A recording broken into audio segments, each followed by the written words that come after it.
అప్పుడు ఉన్నటువంటి ఆ ప్రాంతాల్లో ఉన్నటువంటి రెంట్స్ ఎంతున్నాయి, ఇంటి అద్దెలు ఎంతున్నాయి, వాళ్ళకి ఆదాయం ఏ రకమైనటువంటి ఆదాయం వచ్చేటువంటి పరిస్థితులు ఉన్నాయి, పని చేసుకునేటువంటి వాళ్ళకి 2 పనులకు ఇంకో పని అదనంగా యాడ్ అయ్యిందా, లేదా ఇప్పుడున్నటువంటి దాంట్లో 2 పనులకు ఒక పనే యాడ్ అయ్యిందా, అంటే ఇట్లా ప్రతి అంశాన్ని కనుక ప్రతి ఒక్కరూ ఒక్క 5 నిమిషాలు కనుక ఆలోచించగలిగితే, 5 మినిట్స్ ఆలోచించగలిగితే ప్రజలకి చాలా స్పష్టమైనటువంటి అవగాహన ఏర్పడుతుంది.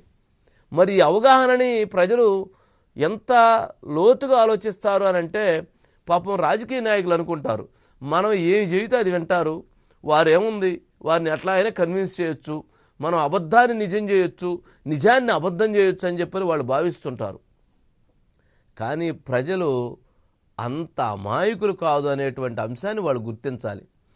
ప్రజలు వాళ్ళ ఇంట్లో ఒక భర్త, ఒక భార్య, ఒక పిల్లలు, వాళ్ళ తల్లిదండ్రులు, వాళ్ళ మధ్య జరిగేటువంటి సంభాషణను గనక ఈ నాయకులు ఎవరైనా ఒక్కసారి వింటే వాళ్ళు ఏమనుకుంటున్నారో అర్థమైపోతుంది. వాళ్ళ అబ్బాయి ఒక ఎంప్లాయ్మెంటు, ఒక ఉద్యోగం కోసం ఇక్కడి నుంచి హైదరాబాదో, ఇక్కడి నుంచి లేదా ఇంకొక ప్రాంతానికో, కర్ణాటకకో, తమిళనాడుకో, లేదా ఇంకో దానికో ఎందుకు వెళుతున్నారంటే వాళ్ళకి అక్కడ ఉన్నటువంటి పరిస్థితులు అర్థమవుతుంది. అక్కడ ఉన్నటువంటి ఆ రోడ్లో జరుగుతున్నటువంటి లేదా ఆ సెంటర్లో జరుగుతున్నటువంటి ఆ సర్కిల్లో జరుగుతున్నటువంటి అభివృద్ధి గతంలో ఏం జరిగింది, ఇప్పుడేం జరిగింది అనేటువంటిది వాళ్ళకి అర్థమవుతుంది. ఇవన్నీ ఎవ్వరూ ఏం చెప్పే పని లేదు. ప్రజలు ఈ రాజకీయ నాయకుల కంటే మనకంటే 100 రెట్లు తెలియగలవాళ్ళు. అంతటి ఆలోచిస్తారంటే వాళ్ళు ఉన్న ఫ్యాక్ట్స్ని గమనిస్తారు, ఉన్నటువంటి ప్రస్తుత పరిస్థితులను గమనించి వాళ్ళ నిర్ణయాలు ఉండేటువంటి పరిస్థితి ఉంటుంది. అంతే తప్ప ప్రజలను ఏదో మేము గతంలో ప్రత్యేక హోదా విభజన చట్టంలో పెట్టలేదని ఇప్పుడే చెప్పేదండి. అమరావతి ఉమ్మడి రాజధానికి హైదరాబాద్ని పెడతాము అని అంటే ఎలా అని మేము కోరతాం, డిమాండ్ చేస్తామంటే అసలు ప్రజలను ఏం చేయాలనుకుంటున్నారు అంటే తెలంగాణ అభివృద్ధి చెందాలి, ఆంధ్రప్రదేశ్ అభివృద్ధి చెందాలి, హైదరాబాద్ అభివృద్ధి చెందాలి, అమరావతి అభివృద్ధి చెందాలి. అమరావతి అని ఆ రోజు చెప్పకుండా ఉండాల్సింది. ఈరోజు ఏమంటారు, చంద్రబాబు నాయుడు గారి ఇల్లు హైదరాబాద్లో ఉందంటారు, పవన్ కళ్యాణ్ గారి ఇల్లు హైదరాబాద్లో ఉందంటారు, మళ్ళీ ఉమ్మడి రాజధానికి ఇప్పుడు హైదరాబాద్ ఉండాలంటున్నారు. ఎలా నమ్మాలండి, ఎలా అర్థం చేసుకోవాలి, ఏ రకమైనటువంటి భావజాలాన్ని ప్రజల్లో చొప్పించాలనుకుంటున్నారు? ప్రజలకి అధికారం ఇచ్చింది ప్రజలకి అభివృద్ధి చేయమని, ప్రజలని మోసం చేయమని కాదు అనేటువంటి అభిప్రాయాలు కూడా ఇప్పుడు వ్యక్తం అవుతూ ఉన్నాయి. ప్రజలు ఇట్లాంటి అంశాల్లో చాలా స్పష్టమైనటువంటి అవగాహన వారికి ఉంది. వారు దాన్ని చాలా క్లారిటీగా ఉంటారు. అంటే ఉమ్మడి రాజధానికి హైదరాబాదు ఉంచాలి అని అంటే ఇక్కడి నుంచి ఎవరైతే ఎంప్లాయ్మెంట్ కోసం అక్కడికి వెళ్ళిపోండి, వ్యాపారాలు చేసుకునే వాళ్ళు అక్కడికి వెళ్ళిపోండి, ఇక్కడి నుంచి ఎవరైతే ఉన్నటువంటి కుటుంబాలు అక్కడికి వెళ్ళిపోండి, లేదా ఇక్కడ మేము ఏమీ చెయ్యము, అభివృద్ధి జరిగే విధంగా మా ఆలోచనలు ఉన్నాయి అంటే 2014 నుంచి 19 వరకు ఇక్కడ జరిగింది. అమరావతిలో మనం చూస్తే ఒక ఎకరం 20 లక్షలు ఉన్నటువంటి ఎకరం 2014లో 20 లక్షలు 50 లక్షలు ఉన్నటువంటి ఎకరం ఏదైతే 2019కి వచ్చేటప్పటికి అది 3 కోట్లు 4 కోట్లు అయింది. మరి 2019 తర్వాత ఎప్పుడైతే 3 రాజధానులు చెప్పిన తర్వాత హైదరాబాదులో ఉన్నటువంటి ఒక 10 కోట్ల రూపాయలటువంటి భూమి మొన్న ఇటీవల మనం చూస్తే కేటీఆర్ గారు వేలం పాటేస్తే ఒక ఎకరం 100 కోట్ల రూపాయలకి వెళ్ళింది. ఎందుకు? ఇక్కడ రాజధాని లేదు, ఇక్కడ అభివృద్ధి లేదు, ఇక్కడ ప్రణాళిక లేదు, ఇక్కడ ఉన్నటువంటి ప్రభుత్వం ఉన్నటువంటి ఒక భిన్నమైనటువంటి ఆలోచనలతో ఇక్కడ ఎవరైతే దానికి సంబంధించినటువంటి ఇన్వెస్టర్స్ అందరూ కూడా పారిపోయారు.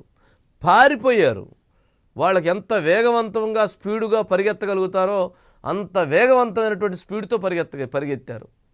ఇక్కడ ఉన్నటువంటి ప్రతి రూపాయి ఇన్వెస్ట్మెంట్ని కూడా అక్కడికి హైదరాబాద్లో తీసుకెళ్ళి ఇన్వెస్ట్ చేసుకున్నారు.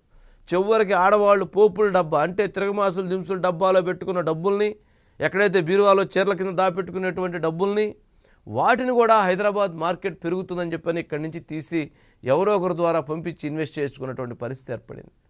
ఎందుకు ఏర్పడింది? ఇక్కడ ఈ పెట్టుబడి పెట్టేటువంటి దానికి అవకాశం లేకుండా ఉన్నటువంటి రాజధానిని 3 ముక్కలు చేస్తామని చెప్పని చేసి ఇక్కడ ఒక భయభ్రాంతులు గురి చేసేటువంటి పరిస్థితి ఏర్పడటంతో ఇన్వెస్ట్మెంట్స్కి ఇది సరైనటువంటి ప్రదేశం కాదు అనేటువంటి భావనతో ఇక్కడ మనకి ఆదాయం పెరగదు, ఆ వాల్యుయేషన్ పెరగదు అనేటువంటి భావనతో అందరూ ఒక్కసారిగా వెళ్ళిపోయారు. ఆ రోజు అన్నారు కేసీఆర్ గారికి జగన్మోహన్ రెడ్డి గారు ఇచ్చినటువంటి గిఫ్ట్ ఇదని. జగన్మోహన్ రెడ్డి గారిని గెలిపించడం కోసం కేసీఆర్ గారు గిఫ్ట్ ఇస్తే, గెలిచిన తర్వాత రాజధానిని విచ్ఛిన్నం చేయటం ద్వారా జగన్మోహన్ రెడ్డి గారు కేసీఆర్ గారికి గిఫ్ట్ ఇచ్చారు రాజధానిని ఇది చేసి అని చెప్పి చర్చలు జరిగినాయి. ఇటువంటి అభిప్రాయాలు వ్యక్తమైనాయి అప్పుడు. మరి ఇలాంటి అంశాల విషయంలో ప్రజలకి చాలా స్పష్టత ఉండాల్సిన అవసరం ఉంది, ఆలోచించుకోవాల్సిన అవసరం ఉంది. అది గతంలో వారు తప్పు చేసినా, ఇప్పుడు వీరు తప్పు చేసినా, ఎవరు తప్పు చేసినా కానీ అది జరిగేటువంటి నష్టం రాష్ట్రానికి, కులాలని, మతాలని, ప్రాంతాలని చిచ్చులు పెట్టి వారి మధ్య ఒక వైషమ్యాలను సృష్టించి, వారి మధ్య అనేక రకాలైన భేదాభిప్రాయాలను సృష్టించి వారందరినీ కూడా డైవర్షన్ పాలిటిక్స్ చేయాలి అని అనుకునేటువంటి కుతంత్రాలు ఏదైతే ఉన్నాయో అది రాష్ట్ర భవిష్యత్తుకు నష్టం, రాబోయేటువంటి జనరేషన్ ప్రతి పిల్లవాడికి నష్టం జరిగేటువంటి అంశం అది. దాన్ని గమనించుకోవాల్సినటువంటి అంశం ఉంటుంది. సరే, దీనికి సంబంధించి నెక్స్ట్ గాంధీ ఉన్నారండి. గాంధీ ఉన్నారా? శ్రీనివాస్ ఉన్నారు. గాంధీ ఉన్నారు. Okay, yeah, okay okay.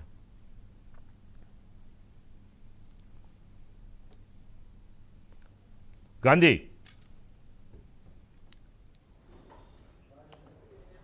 రాజు చెప్పండి.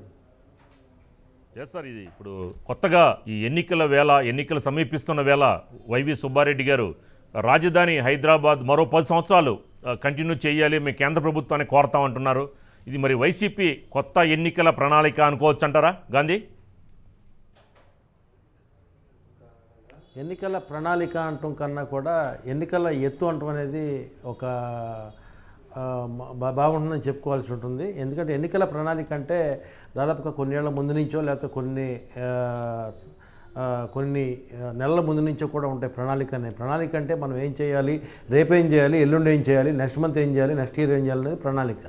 ఇదేంటంటే అప్పటికప్పుడు ఇన్స్టెంట్గా, అంటే 2 నెలల్లో ఎలక్షన్ జరుగుతుండగా ఇప్పుడు రాజధాని అంశం అనేది తెర మీద తీసుకొచ్చి ఇప్పటివరకు 3 రాజధానులు అని చెప్పి ప్రజలందరినీ, 3 ప్రాంతాల ప్రజల్ని కూడా రెండు ప్రాంతాల ప్రజలను నమ్మించి ఒక ప్రాంతం ప్రజల్ని వంచి, అంటే రాజధాని ఇక్కడి నుంచి తీసేస్తామని చెప్పి వాళ్ళందరినీ కూడా బాధ పెట్టి, ఇబ్బంది పెట్టి, ఇప్పుడు చివరికి మా వల్ల అవట్లేదు, న్యాయపరమైన చిక్కులు ఉన్నాయి కాబట్టి హైదరాబాదు ఉమ్మడి రాజధాని అని చెప్పారు. కొత్త రాగం కాదు, యాక్చువల్గా హైదరాబాద్ ఉమ్మడి రాజధాని అని చెప్పి విభజన చట్టంలోనే ఉంది. కానీ ఈ 10 ఏళ్లలో ఎవరో దాని గురించి మాట్లాడలేదు, అటువంటి ఆలోచన కూడా చేయలేదు.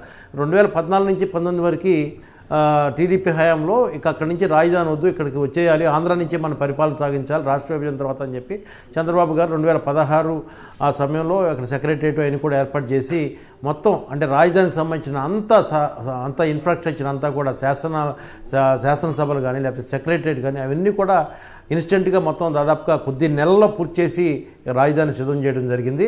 అట్లాగే దాన్ని ఫర్దర్గా ఇంకా పెద్దగా డెవలప్ చేస్తామని కూడా చెప్పారు. అయితే తాత్కాలిక రాజధాని అనేటువంటి ఒక చిన్న కాజుతో అది వాళ్ళ రాజధాని వికేంద్రీకరణకి ఈ ప్రభుత్వం వచ్చిన తర్వాత రాజధాని వికేంద్రీకరణ అనేది కొత్త రాగం మొదలెట్టారు. అయితే ఇప్పుడు తాజాగా ఈ సుబ్బారెడ్డి గారు చేసినటువంటి కామెంట్స్, అంటే పార్టీకి సంబంధించిన కామెంట్స్కి చూడాలి, ప్రభుత్వానికి సంబంధించిన కామెంట్ కాదు. ఎందుకంటే ఆయన ప్రభుత్వం లేరు, ఆయన పార్టీకి సంబంధించినటువంటి ఒక పదవిలో ఉన్నారు. పార్టీ యొక్క అభిప్రాయంగా మనం చూడాలి. మేము చెప్తాము మా సీఎం గారికి అని చెప్పారంటే పార్టీకి సంబంధించిన ఒక అభిప్రాయం అన్నమాట. ఎందుకంటే మనం ఇటీవల జరిగినటువంటి తెలంగాణ ఎన్నికల్లో చూస్తే కనుక ఎన్నికలు జరిగేటువంటి కొన్ని గంటల ముందు అటు నాగార్జున సాగర్కు సంబంధించినటువంటి ఈ జలాల పంపిణీ విషయంలో ఆంధ్రాకు సంబంధించినటువంటి పోలీసులు వెళ్ళటం, కొంత అల్లరి సృష్టించడం, అక్కడ ఉన్నటువంటి వాళ్ళకి కొంత మళ్ళీ రేవంత్ రెడ్డి అంటే కాంగ్రెస్ ప్రభుత్వం వస్తే కనుక మళ్ళీ ఈ ఉమ్మడి ఆంధ్రప్రదేశ్ అట్లాగే తెలుగు ఆంధ్రప్రదేశ్ సంబంధించిన తెలుగు వాళ్ళందరూ కూడా మళ్ళీ ఇక్కడ మనకి వచ్చి ఇక్కడ పడతారు అనేటువంటి భావం కలిగించేందుకు ఆ రోజు అది చేశారు. ఇప్పుడు ఈ ఉమ్మడి రాజధాని అనే అంశం కూడా అంతా దాదాపుగా అక్కడ ఉన్నటువంటి ఆస్తులను వదిలేశారు, అక్కడ ఉన్నటువంటి సెటిల్ చేసుకోవాల్సిన లేదు. కృష్ణా జలాలకు సంబంధించిన వాటాల విషయంలో ఇలా వైఖరేంటో సరిగ్గా చెప్పేటువంటి పరిస్థితి లేదు. ఏదీ లేకుండా కేవలం ఒక ఉమ్మడి రాజధాని ఇప్పుడు కోరుకుంటాం, తర్వాత నెక్స్ట్ గవర్నమెంట్లో చూస్తాము అంటే ఏంటంటే జస్ట్ ఈ రాజధాని వికేంద్రీకరణ 3 రాజధానుల అంశంకి ఇప్పటివరకు కూడా అటు రాయలసీమ ప్రాంతాలు ఉత్తరాంధ్ర ప్రజల్ని కూడా నమ్మిస్తూ వచ్చారు. Right. మీకు అక్కడ ఎగ్జిక్యూటివ్ క్యాపిటల్, ఇక్కడ లీగల్ క్యాపిటల్ అని చెప్పి, జ్యుడిషియల్ క్యాపిటల్ అని చెప్పి దాన్ని నలిఫై చేయడానికి, అంటే ఆ అభిప్రాయం వీళ్ళు ఎందుకు చెప్పారు, ఎందుకు చేయలేదు, ఈ 98% హామీలు మేము నెరవేర్చామంటున్నారు, అట్టకి ఇక్కడ హామీ ఇచ్చినటువంటి ఈ రాజధానుల అంశాన్ని ఎందుకు చేయలేపారు, దాన్ని కప్పిపుచ్చుకోవడానికి ఇప్పుడు మళ్ళీ ఉమ్మడి రాజధాని అంశం తెర మీదకి తెచ్చారు. ఏ రకంగా అడుగుతారు ఉమ్మడి రాజధాని అని చెప్పి? ఉన్నటువంటి చాలా ఇష్యూస్, అక్కడ ఉన్నటువంటి ఆర్టీసీలో వాటాల విషయంలో కానీ, లేకపోతే అక్కడ ఉన్నటువంటి సెక్రటరియట్లో వాటాల విషయంలో కానీ దారాదత్తం చేసినటువంటి ప్రభుత్వం ఈ 4 ఏళ్లలో. అసలు కేసీఆర్ ముఖ్యమంత్రిగా ఉన్నప్పుడు ఏ విషయం మీద కూడా ఈ వాటాల గురించి కానీ, లేకపోతే ఆంధ్రాకి రావాల్సిన ప్రయోజనాల విషయంలో, తెలంగాణ నుంచి ఏ రావాలనే విషయంలో కూడా ఏ రోజు నోరెత్తినటువంటి వైసీపీ పార్టీ నాయకత్వం ఈరోజు ఉమ్మడి రాజధాని మీద క్లెయిమ్ చేస్తాం అనేది కేవలం అది ఎన్నికల ఎత్తుగడనే చూడాల్సి ఉంటుంది. Raju, thank you Gandhi, thank you very much.